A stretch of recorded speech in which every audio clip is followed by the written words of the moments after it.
pada tanggal 22 dan 23 Juli 2022 dilaksanakan kegiatan penggeledahan oleh personil Direktorat Tindak Pidana Eksus Bareskrim Polri yang bertempat di kantor Yayasan ACT di Gedung Menara 165. Yang kedua di Gudang Wakaf Distribution Center WDC Global Wakaf Korpora Kabupaten Bogor. Adapun objek penggeledahan meliputi seluruh dokumen hardware maupun software terkait dengan dugaan tindak pidana yang dilakukan oleh Yayasan ACT. Kemudian penyidik juga melakukan pemeriksaan terhadap para saksi-saksi sebanyak 26 saksi yang terdiri dari 21 saksi dan 5 saksi ahli.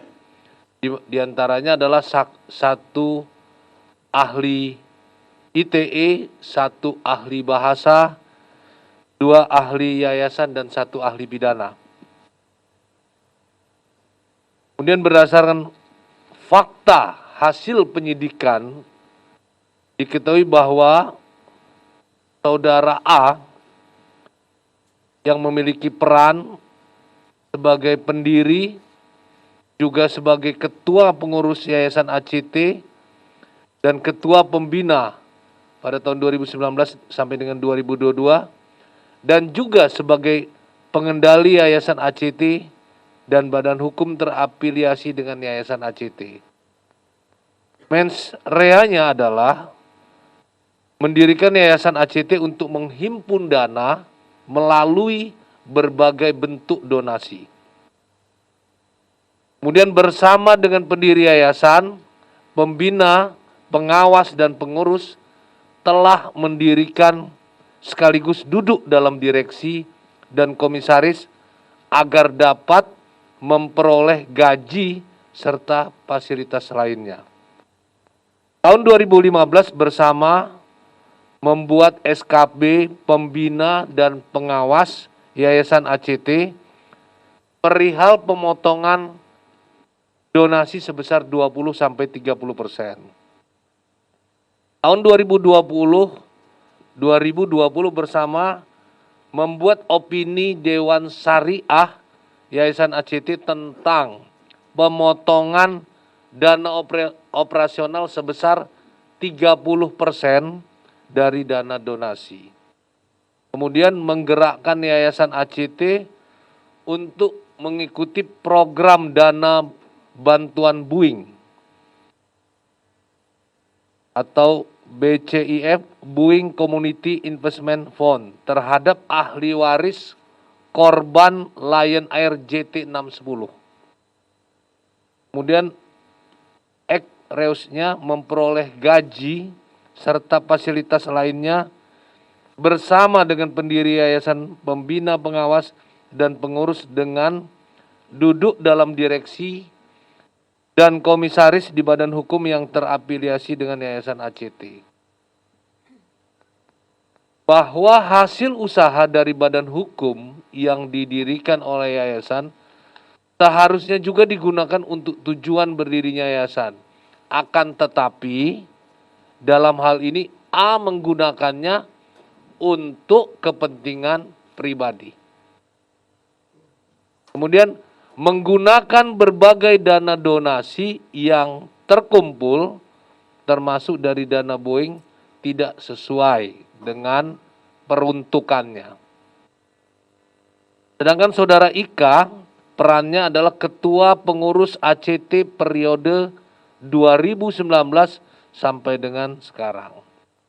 Mens reanya tahun 2020 bersama membuat opini Dewan Syariah Yayasan ACT tentang pemotongan dana operasional sebesar 30% dari dana donasi. Menjadi direksi di badan hukum yang terafiliasi dengan Yayasan ACT tahun 2015 bersama membuat SKB pembina dan pengawas Yayasan ACT perihal pemotongan donasi sebesar 20-30%. Saudara Ika juga membuat perjanjian kerjasama dengan para vendor yang mengerjakan proyek CSR, garis miring BCIF, Boeing terkait dana kemanusiaan Boeing kepada ahli waris korban Lion Air JT610. Kemudian menjadi Dewan Presidium ACT. Sedangkan ex-reusnya memperoleh gaji serta fasilitas lainnya bersama dengan pendiri yayasan, pembina, pengawas, dan pengurus dengan duduk dalam direksi dan komisaris di badan hukum yang terafiliasi dengan ACT. Kemudian sebagai presidium yang juga menentukan kebijakan penggunaan dana dari donasi yang dipotong sebesar 30%. Kemudian yang ketiga, Saudara HH. Perannya adalah Ketua Pengawas ACT pada tahun 2019, 2020, sampai dengan 2022. Sampai waktu itu yang bersangkutan sebagai anggota pembina juga pada periode sebagai Ketua Pembina ACT dan sebagai anggota Presidium Yayasan ACT pada periode IKA sebagai Ketua Pengurus. Mensreanya selain sebagai pembina, sebagai senior vice president operasional Yayasan ACT yang memiliki tanggung jawab sebagai HRD, General Aviar, juga sebagai keuangan, di mana seluruh pembukuan keuangan Yayasan ACT adalah otoritas yang bersangkutan. Ectus Reus pada saat A sebagai ketua pembina, H sebagai anggota pembina bersama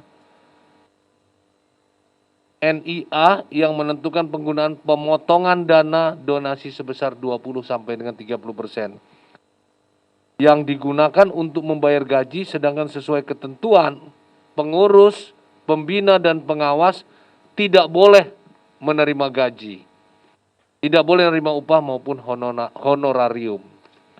Pada periode Ika selaku ketua pengurus periode 2019 sampai dengan sekarang, H menjadi anggota presidium yang menentukan pemakaian dana yayasan tersebut.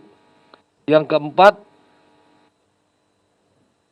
Saudara NIA, perannya sebagai anggota pembina pada periode A sebagai ketua Yayasan ACT. Mensreanya menyusun program dan menjalankan program dan merupakan bagian dari Dewan Komite Yayasan ACT yang turut andil menyusun kebijakan Yayasan ACT. Ectus Reusnya pada saat A sebagai ketua pembina, tersangka Ika sebagai anggota bersama H juga ikut menentukan pemotongan dana 20-30%. Pada periode Ika selaku ketua pengurus periode 2019-2021, Saudara NIA menjadi anggota presidium yang menentukan pemakaian dana yayasan tersebut.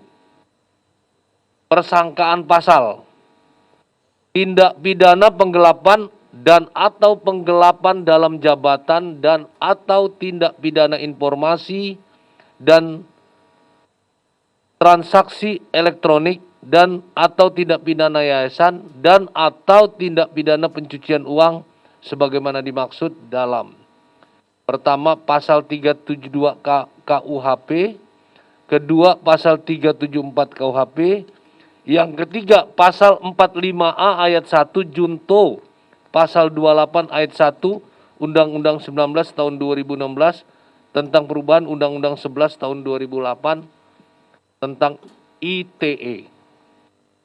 Yang keempat, pasal 70 ayat 1 dan ayat 2 junto pasal 5 Undang-Undang 16 tahun 2001 sebagaimana telah diubah Undang-Undang Nomor 28 tahun 2004 tentang perubahan atas Undang-Undang Nomor 16 tahun 2001 tentang yayasan.